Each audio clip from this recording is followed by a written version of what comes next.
इससे पहले वाले वीडियोस में हमने ये तो चर्चा कर ही ली थी कि किस तरीके से जो मॉडरेट्स ग्रुप जो के लोग थे, वो अपनी नीतियों में कैसे फेल हो जाते हैं और 1905 में जो बंगाल विभाजन है, उसका एक जीता जागता उदाहरण था। तो अब मॉडरेट्स के लोगों से परेशान हो चुके हैं एक्सट्रीमिस्ट के लोग और 1906 में कांग्रेस ने जो अपना राज्य रखा था, स्वराज का जो लक्ष्य रखा, तो जो एक्सट्रीमिस्ट लोग थे उन्होंने ये डिमांड करी कि ये जो लक्ष्य है, ये अब अपने तरीकों से हमें क्या करना है, पाना है। तो अब इस तरीके से हम देखेंगे कि ये विवाद का कारण बन रहा है स्वराजिस्ट और गर्म दल और नरम दल के बीच में। तो इस वीडियो सेशन में हम पढ़ रहे हैं नरम दल और गर्म दल की वजह से किस तरीके से कांग्रेस का पहला विभाजन सूरत में हमें देखने को मिलता है। तो देखते हैं, तो कांग्रेस के विभाजन की जो शुरुआत है, वो लोकमान्य तिलक का जो क्लैश हुआ था मॉडरेट से जिसको हम सुधारक दल कहते थे, उनके साथ में हुआ था। अब लोकमान्य तिलक का जो क्लैश हुआ है, जो भिड़ंत हुई है, वो किन मसले पर हुई है? वो हुई है सोशल रिफॉर्म्स के मसले पर। क्योंकि तिलक का मानना ये था कि सोशल रिफॉर्म सही तो है, सामाजिक सुधार जो हैं, ये सही तो हैं, लेकिन ये स्वप्रेरित होने चाहिए। स्वप्रेरित का मतलब होता है सेल्फ मोटिवेटेड होनी चाहिए। अगर हमारे धर्म में कोई कमी है, हमारे समाज में कोई कमी है, तो इस कमी का जो निस्तारण है, इस कमी की पूर्ति, इस कमी का या कोई बुराई है, तो इस बुराई को हम ही खत्म करें।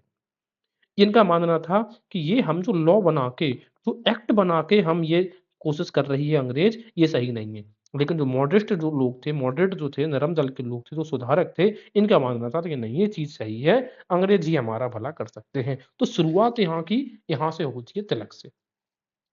जुलाई 1895 में तिलक ने रानाडे और गोखले को वहाँ से अलग कर दिया। पूना सार्वजनिक सभा जो नाम की संस्था थी, वहाँ से किसको? रानाडे यानी कि गुरु और चेला को हटा दिया। गोखले ने इसी मतलब गुस्से में आकर एक अलग पॉलिटिकल एसोसिएशन बनाया मुंबई में जिसको कहा जाता है द डक्कन सभा। उसकी स्थापना 1895 में हुई। अब एक चीज़ हमें गौर करने योग्य ये है, देखिए एक डक्कन कॉलेज की स्थापना हुई थी। डक्कन कॉलेज बना था 1884 में। जी.जी. अगरकर, गणेश अगरकर के द्वारा। लेकिन ये जो संगठन गोखले ने बनाया, ये बनाया था डक्कन सभा। सभा है गोखले का 1895 में और कब बनाया?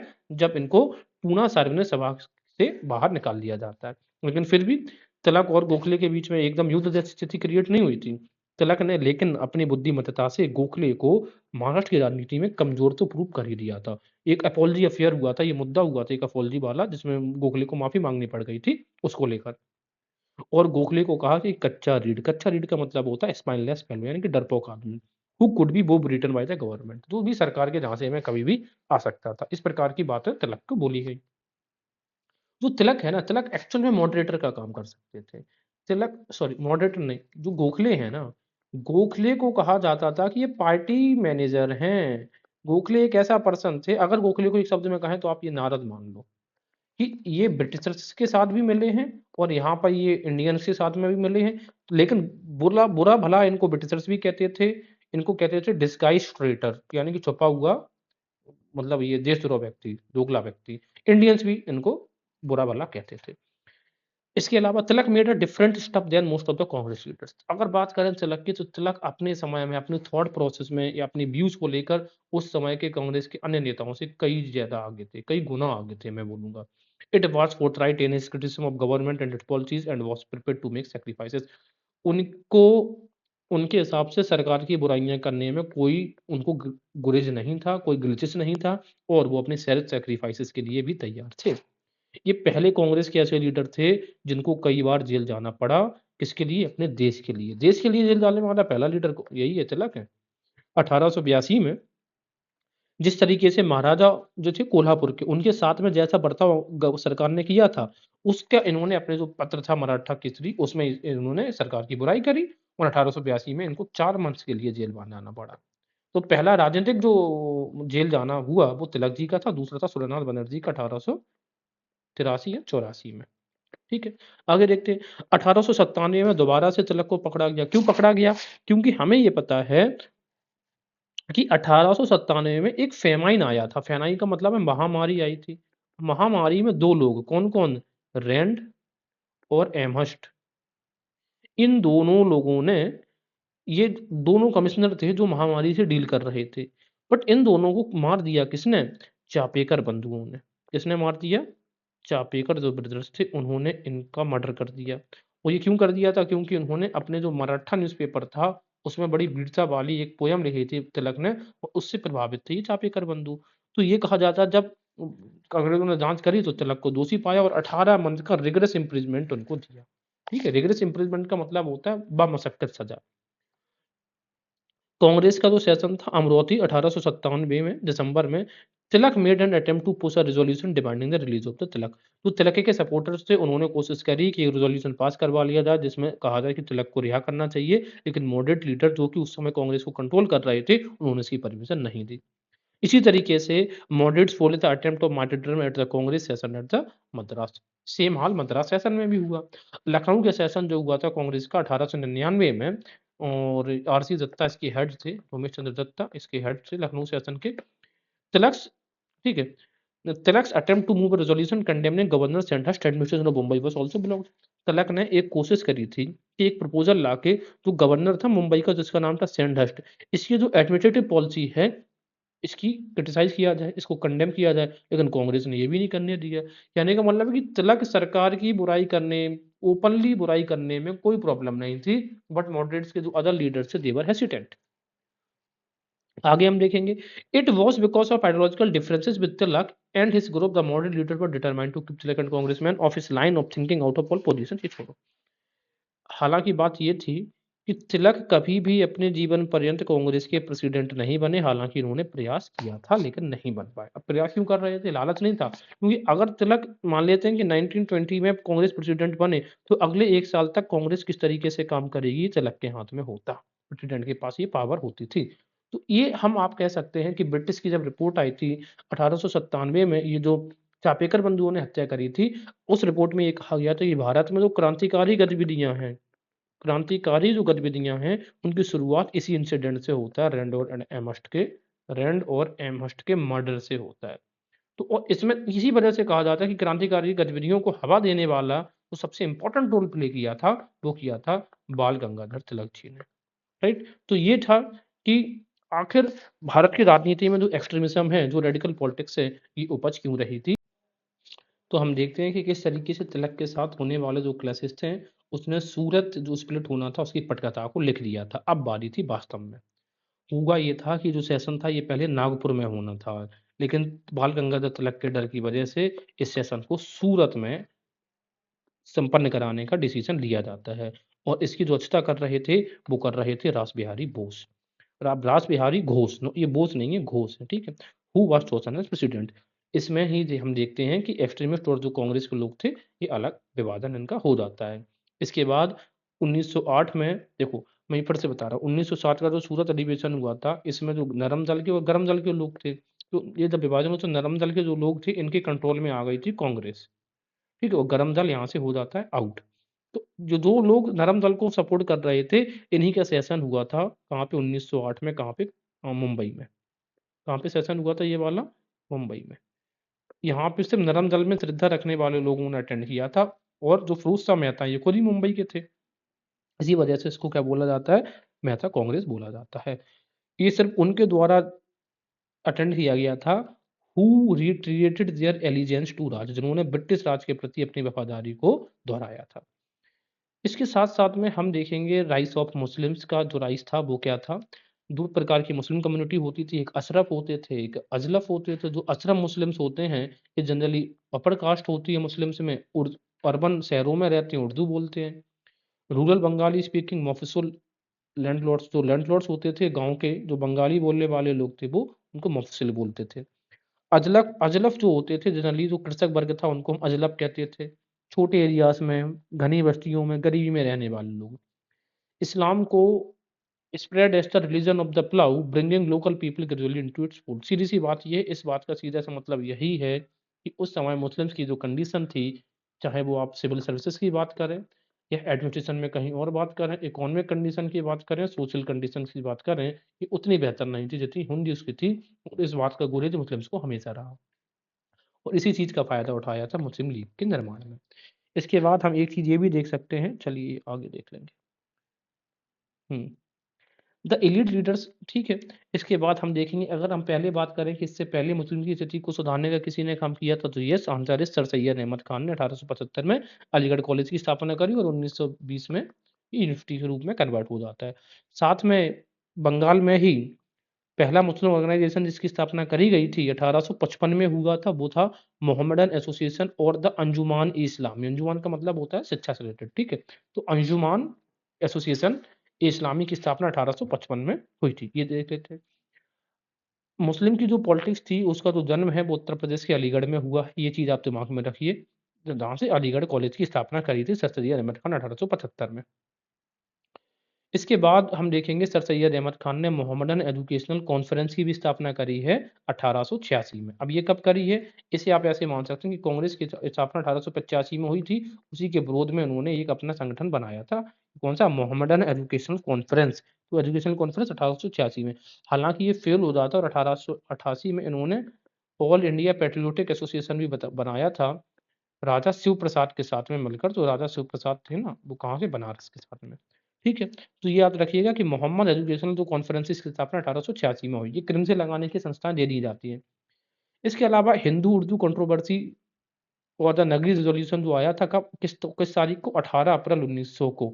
इसमें रिकग्नाइज किया गया जो नगरी स्क्रिप्ट होगी वो हमारी स्क्रिप्ट होगी along with the Persian for official use on the court, और पर्सियन का प्रयोग किया जाएगा आधिकारिक रूप से कहाँ पे? कोर्ट्स में। तो इसकी तारीख याद रखना कितनी है?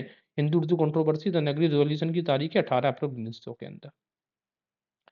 इसके बाद ही हम देखें कि ऑल इंडिया मुस्लिम लीग का गठन होता है। किस तरीके से गठन होगा जरा देखते हैं। शिमला डेपुटेशन गया था, पार्टीशन ऑफ बंगाल क्रिएटेड है कम्युनल डिवाइड। जो बंगाल का पार्टीशन किया गया था ब्रिटिश के द्वारा, इसने अपनी चाल कामयाब हो भी गई थी। 1 अक्टूबर 1906 को मुस्लिम का एक डेपुटेशन जिसको लीड कर रहे थे आगा खान मिलता है उस समय के वाइसरॉय लॉर्ड मिंटो से, कहाँ पे? शिमला में। इसी को हम शिमला डेपुटेशन कहते हैं। कब मिला है? तारीख है 1 अक्टूबर 1906 की। अब जब ये मिलते हैं तो उसमें डिस्कस किया गया, तो इन दोनों में डील हो गई। डील ये हो गई कि मुस्लिम लीग जो होगी वो किसका? कांग्रेस का विरोध करेगी, और जो राज होगी ब्रिटिश राज का, ये इनका समर्थन करेगी। इस डील के साथ अंग्रेजों ने कहा कि फिर हम आपको कुछ ना कुछ अवॉर्ड करेंगे, यानी कि इनडायरेक्टली आपको सपोर्ट करेंगे। The similar deputation was followed in eastern Bengal by the Muslim meetings in support of the partition of Bengal. और जब सिमिलर डेपुटेशन हुआ तो पर अभी तक जो लोग ये पार्टीशन बंगाल का विरोध कर रहे थे, अब वही पार्टीशन ऑफ बंगाल का समर्थन करने लग गए थे। नवाब हबीबुल्ला, या इसका नाम था सलीमुल्लाह, जो कि ढाका के थे, इन्होंने कर्जन का समर्थन किया और took the leadership of the pre partition movement. Pre partition movement से ही अपने आप को एक तरीके से नेता के रूप में प्रचारित कर दिया। इसके अलावा अगर हम बात करेंगे, एक स्टेटमेंट है a nation with in a nation, ये कहा था आगा खान ने। कहा था कि एक राष्ट्र है जो एक राष्ट्र के अंदर एक राष्ट्र बन रहा है, यानी कि मुस्लिम लीग को एक राष्ट्र बनाने का काम कर रही थी। इसके अलावा अब जब ये बात करी जाती है तो मुस्लिम डेप्यूटेशन गया था शिमला में, तो उसका जो प्रस्ताव है वो लेकर कौन गया था? तो इसको जो प्रपोज किया था, जो प्रिपेयर किया था, वो किया था आर्क बोल्ड ने। आर्क बोल्ड जो हुआ करता था, ये प्रोफेसर हुआ करते थे, अलीगढ़ कॉलेज के प्रिंसिपल थे। अब याद करने के लिए तरीका कैसा? आर्क ने ऐसा कहा होगा कि हम इतना बोल्ड आर्क खींच देंगे इस प्रपोजल में कि उसको मिंटो इस प्रपोजल को मना ही नहीं कर पाएगा, तो आर्क बोल्ड। इसके अलावा डनलप स्मिथ जो थे पर्सनल सेक्रेटरी ऑफ वायसरॉय थे, उन्होंने भी इस प्रपोजल के लिए मदद करी थी। किसने? डनलप स्मिथ ने। इसके अलावा अगर हम बात करें मुस्लिम लीग की, तो मुस्लिम लीग बकार उल मुल्क मुश्ताक हुसैन ये पहले प्रेसिडेंट बने थे। किसके? मुस्लिम लीग के। 1908 में आगा खां इसके परमानेंट प्रेसिडेंट बने हैं। तो पहला कहा रहा है अस्थाई अध्यक्ष जो था वो क्या था? बकार उल मुल्क। और पहले परमानेंट अध्यक्ष कहा जाए तो आगा खान 1908 में। इसके साथ में हम ये देखेंगे कि ठीक है, अच्छा, जो मौलाना मोहम्मद अली थे, इनके 2 न्यूज़पेपर निकालते थे ये, जनरल कॉमरेड और दूसरा निकालते थे एक उर्दू का पेपर था हमदर्द। अब जो जनरल कॉमरेड है, ये जनरली इंग्लिश में निकाला जाता है, नाम ही है कॉमरेड, और हमदर्द जो न्यूज़पेपर है वो किस में निकाला जाता था? उर्दू में। अगर हम बात करें स्वदेश मूवमेंट के टाइम पे, तो मुस्लिम लीग की जो भावना है वो स्वदेश मूवमेंट के टाइम से ही देखने को मिलती है। जिस तरीके से हमने पढ़ा था सांप्रदायिक दंगे हुए थे, जो सांप्रदायिक दंगे हैं मई 1906, ये जो तारीखें हैं यहाँ पे हमें देखना पड़ेगा इनको। मई 1906 में कोमिला बंगाल में एक जगह है, वहां पर दंगे हुए। और मार्च 1907 में, ठीक है, सॉरी, ईश्वरगंज नाम की जगह बंगाल में, वहां पे मई 1906 में दंगे हुए। कोमिला जो राइट है बंगाल में, वो 1907 में वहां पे दंगे हुए थे। इसके अलावा अप्रैल और मई के महीने में जमालपुर और दीवानगंज, बख्शीगंज का जो रीजन है, वहाँ पे ये सांप्रदायिक दंगे हमें बंगाल में देखने को मिलते हैं। चलिए, इसके अलावा मुस्लिम लीग की हम और बात करेंगे तो मुस्लिम लीग का हमने क्या देखा कि इनका जो पहला जो अध्यक्ष बना था वो कौन बना था? बकार उल मुल्क। और साथ में हमने क्या देखा कि जो स्थायी अध्यक्ष बने थे वो बने थे आगा खां। 1907 में कराची सेशन हुआ था मुस्लिम लीग का। कराची सेशन में ही इनका संविधान का निर्माण किया गया, उसका नाम था the green book. Draft was framed bye मौलाना मोहम्मद अली, ठीक है? ये मोहम्मद अली जिन्ना नहीं है, मौलाना 2 भाई थे, उनमें से एक ने इसका ड्राफ्ट तैयार किया था।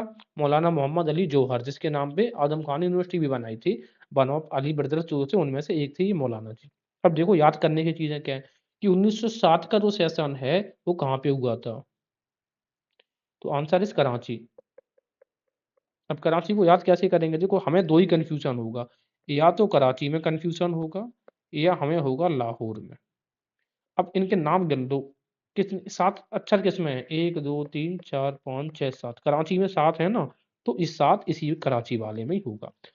अब कॉन्स्टिट्यूशन कब बना था? तो का से कॉन्स्टिट्यूशन और का से कराची, ऐसे याद रखना, ठीक है? जो सेशन कराची में हुआ था और उस कॉन्स्टिट्यूशन का नाम क्या था? Green book. और ड्राफ्ट फ्रेम किया था मौलाना मोहम्मद अली ने।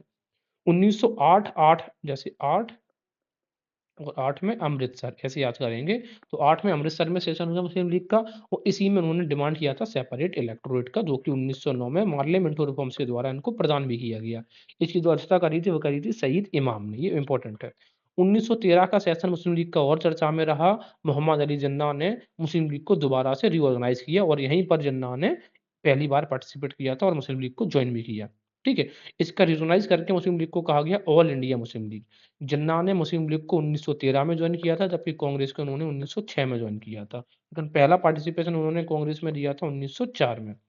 और साथ में यहाँ पर उन्होंने डिक्लेयर कर दिया जो गोल था सेल्फ गवर्नमेंट, स्वराज की बात करी एज़ इट्स गोल्स। तो पूछा जा सकता है कि इस सेल्फ गवर्नमेंट का जो लक्ष्य मुस्लिम लीग ने कब डिक्लेयर किया था? ठीक है, तो कांग्रेस ने तो पहले डिस्कस कर लिया था 1906 में। तो जब जिस साल कांग्रेस ने डिक्लेयर किया उसके 7 साल के बाद मुस्लिम लीग ने सेल्फ गवर्नमेंट डिक्लेयर किया 1913 में। या ऐसे भी आप याद रख सकते हैं कि जिस सेशन में मोहम्मद अली जिन्ना पार्टिसिपेट हुए थे, उसी में ये सेल्फ गवर्नमेंट का लक्ष्य रखा गया क्योंकि उन्होंने मुस्लिम लीग को रीऑर्गेनाइज किया था। Jinnah as ambassador of unity of Hindu and Muslim, Sarojini Naidu का एक कथन है कि जो जिन्ना है वो एम्बेसडर हैं यूनिटी के, किसके? हिंदू और मुस्लिम्स की एकता के। हेडक्वार्टर जो मुस्लिम लीग का था शुरुआत में कहाँ पे था? अलीगढ़, क्योंकि राजनीति भी मुस्लिम्स की अलीगढ़ से स्टार्ट हुई थी और बाद में वो ट्रांसफर होके लखनऊ आ जाता है। एक क्वेश्चन और जो पूछा जाता है कि लंदन जो ब्रांच थी मुस्लिम लीग की, उसको एस्टेब्लिश किसके द्वारा किया गया? तो आपका आंसर होना चाहिए अमीर अली। भाई जो अमीर होंगे वही तो लंदन घूमेंगे जाके, ये याद रख सकते हैं। इसके बाद हमें ये पता है कि उन्होंने जो डिमांड करी थी सेपरेट इलेक्शंस की, ये 1908 के अमृतसर अधिवेशन में करी थी और बाद में उनको 1910 में मार्ले मिंटो रिफॉर्म्स में मुस्लिम्स के लिए प्रत्यक्ष निर्वाचन प्रणाली का प्रावधान भी कर दिया जाता है। पार्लियामेंट और रिफॉर्म्स सुधार ज़रा देख लेते हैं, एक सरसरी नज़र, स्पेशली वीडियो इसके लिए अलग से बना हुआ है, वहाँ पे जाके देख सकते हैं। जब ये 1909 का पार्लियामेंट रिफॉर्म्स आ रहा था, तो मार्ले ने स्वयं कहा कि यदि इन सुधारों से किसी भी तरह भी भारत में संसदीय व्यवस्था स्थापित होने का डर हो, तो कम से कम मैं उससे कोई नाता रखने को तैयार नहीं हूँ। यानी कि अगर ये इसमें ऐसे जो भी हम सुधार लेकर आ रहे हैं, मार्लो कौन है? मार्लो है उस समय के सेक्रेटरी और मिंटो कौन है? मिंटो है वाइसरॉय, ठीक है? अब तो हम ये कह सकते हैं कि मार्ले ने स्वयं कहा कि ये स्टेटमेंट क्या है कि अर्थात इसका कहने का मतलब ये है कि हम कुछ इसमें चेंजेस लेकर आ रहे हैं, कुछ हम सुधार तो दे रहे हैं। अगर इन सुधारों के बलबूते पर, इन रियायतों के बलबूते पर भारत में ये कहा था कि संसदीय व्यवस्था स्थापित हो गई है, तो भाई इससे हमारा कोई लेना-देना नहीं है, यानी कि हम इसके लिए ज़िम्मेदार नहीं हैं। साथ में इसमें मुसलमानों को प्रत्यक्ष सांप्रदायिक निर्वाचन का भी अधिकार दे दिया जाता है और वाइसराय जो मिंटो है, लॉर्ड मार्ले ने मिंटो को एक पत्र लिखा था, कहा था कि जो प्रत्यक्ष निर्वाचन दे रहे हैं मुस्लिम्स को, इसके बारे में उन्होंने लिखा था कि हम नागदंत यानी कि ड्रैगन्स टीथ बो रहे हैं, जिसकी फसल बड़ी कड़वी होगी। यानी कि हम अपनी जो डिवाइड एंड रूल की बात कर रहे हैं और इसका परिणाम बहुत ही ज़्यादा भयावह होगा। उसी समय दिल्ली दरबार की हम लोगों ने चर्चा पहले भी कर चुके हैं कि हाँ, एक बस गलती ये हम लोगों ने डिस्कस पहले ही ये कर लिया था कि 12 दिसंबर 1911 को सम्राट ने बंगाल विभाजन रद्द करने की घोषणा की। यहाँ तो सही है, लेकिन ये राजधानी बनी कब? हम लोगों ने 23 दिसंबर को डिस्कस कर लिया था, नहीं। तो राजधानी बनी है 1 अप्रैल 1912 को। फिर से रिपीट कर रहा हूँ, डिक्लेरेशन हुआ था 12 दिसंबर 1911 को, लेकिन राजधानी बनी है 1 अप्रैल 1912 को। इससे पहले अगर हम बात करें, तो जो कलकत्ता राजधानी बनी थी 1772। 1772 से लेकर 1 अप्रैल 1912 तक कलकत्ता राजधानी थी। उसके बाद राजधानी कौन-सी हो गई थी? दिल्ली हो गई थी। ठीक, उड़ीसा को बंगाल से इसके साथ में डिस्कस कर लिया था कि उड़ीसा को बंगाल से अलग कर दिया गया था और असम को भी 1874 की स्थिति में ला दिया गया था। बंगाल विभाजन जो रद्द हुआ था उसके बारे में। चलिए, प्रथम विश्व युद्ध और एवं भारत में, इसमें बस 2 चीज़ याद रखना है। ये सारी राजनीतिक पार्टियों ने भारत का साथ दिया था और यहाँ पर जो तिलक, जिनको 1908 में जेल में डाल दिया गया था, 1914 में ये वापस आए। तो अब तिलक जब जेल से बाहर आने के बाद तिलक को एक चीज़ समझ में आ गई थी कि ब्रिटिश से डायरेक्ट अगर हम क्रिटिसिज़्म करेंगे तो हमारी कोई भलाई नहीं है, और अगर अपना जीवन करियर बचाना है, पॉलिटिकल करियर, देश के लिए कुछ करना है, तो बाहर रहना पड़ेगा, नहीं तो जेल में ज़िंदगी सड़ जाएगी। तो तिलक के तेवर जेल से आने के बाद बदल गए थे। तो यहाँ पर देखा, उस समय 1915 तक गांधी भी आगे एक्टिव हो चुके थे राजनीति में। तो यहाँ पर तिलक और गांधी ने युद्ध के दौरान सरकार की सहायता के लिए धन भी इकट्ठा किया था और सैनिकों की भर्ती के लिए गाँवों का दौरा भी किया था और लोगों को आह्वान किया था कि सरकार की मदद के लिए आप सेना में भर्ती होइए। और गांधी जी को इसके लिए तो कैसरे हिंद की उपाधि भी दी गई थी, जो कि बाद बाद में गांधी जी त्याग देंगे। प्रथम विश्व युद्ध में ब्रिटेन द्वारा टर्की के विरुद्ध युद्ध की घोषणा से मुस्लिम लीग का सरकार से मुंह भंग हो गया और लीग कांग्रेस के नजदीक आने लग गई थी। ये याद रखिएगा। और इसी समय हमें पता है कि कामागाटा मारू प्रकरण क्या क्या हुआ था। ये बहुत ज्यादा हम इसमें फोकस नहीं करूंगा, इंपॉर्टेंट जो फैक्ट्स हैं बस उन्हीं को डिस्कस करेंगे। देखो, एक चीज ये थी कि कनाडा में हमें ये पता है बहुत सारे भारतीय रह रहे थे, ठीक है, लेकिन ऐसे भारतीयों के प्रवेश पर सीधा बैन लगा दिया गया था कनाडा सरकार के द्वारा, जो सीधे भारत से नहीं आते थे, यानी कि कुछ अन्य देशों से जो लोग भारत थे, जो थे भारत के, लेकिन मान लो पहले कोई रसिया में था, फिर वो जाके फ्रांस में था, फिर फ्रांस के बाद जो कनाडा जा रहा था उसको बैन लगा लिया गया था। अगर आपको आना है तो डायरेक्ट इंडिया टू कनाडा आओ, यानी कि अच्छे ही लोग जो क्रांतिकारी नहीं थे उन्हें ही कनाडा आने की मतलब अलाउ था। अच्छा, इंडिया से डायरेक्ट कनाडा अच्छे ही लोग क्यों जाएँगे, यानी कि गैर क्रांतिकारी ही क्यों जाएँगे?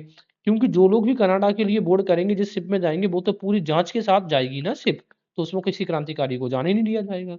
ये था। उन दोनों भारत से सीधे कनाडा जाने का कोई मार्ग नहीं था। चलिए, नवंबर 1913 में कनाडा की सुप्रीम कोर्ट ने ऐसे 35 भारतीयों को कनाडा में प्रवेश की अनुमति दी, जो सीधे भारत से कनाडा नहीं आए थे। नियम तो था कि जो डायरेक्ट नहीं आ रहे हैं, उनको अलाउ नहीं करेंगे, लेकिन सुप्रीम कोर्ट ने 35 भारतीयों को अलाउ कर दिया। तो इस फैसले से उत्साहित हो गए कौन? बाबा गुरजीत सिंह। उन्होंने भारतीय मूल के सिंगापुर के व्यापारी हुआ करते थे, तो इन्होंने कामागाटा मारू, एक यानी कि गुरु नानक जहाज, एक जापानी जहाज को किराए पर लिया और उसमें सारे दक्षिण पूर्व एशिया के जो लोग थे, यानी कि इस वाले साउथ ईस्ट एशिया के जो लोग थे, इस वाले पार्ट से, इनको बैठा के करीब 376 यात्रियों को लेकर ये पहुंच जाते हैं वैंकूवर। लेकिन कनाडा की सरकार ने जब तक नियम बदल दिए थे, यानी कि जो सुप्रीम कोर्ट का डिसीजन था उसको पलट दिया था और उनको आने पर बैन कर दिया, उनको उतरने नहीं दिया गया। इस समय तक ठीक है, ये हो गया। यात्रियों के अधिकार के लिए लड़ने के लिए वैंकूवर में बलवंत सिंह, सोहनलाल पाठक और हुसैन रहीम की दिशा में एक सौर कमेटी का निर्माण होता है। तो सीधी सी बात यह है, अब हमें याद कैसे रखना है कि जब कनाडा ये,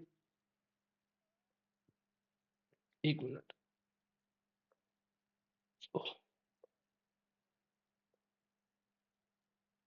ये है आपका नॉर्थ अमेरिका का मानचित्र, ये है आपका कनाडा।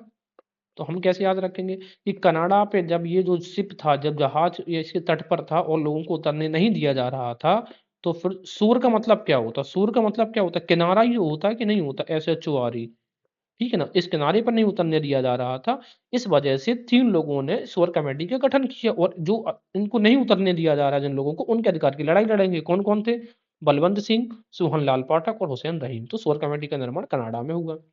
अमेरिका में रह रहे भारतीयों भगवान सिंह बरकतुल्लाह रामचंद्र तथा सोहन सिंह भकना ने भी यात्रियों के समर्थन में आंदोलन चलाया था।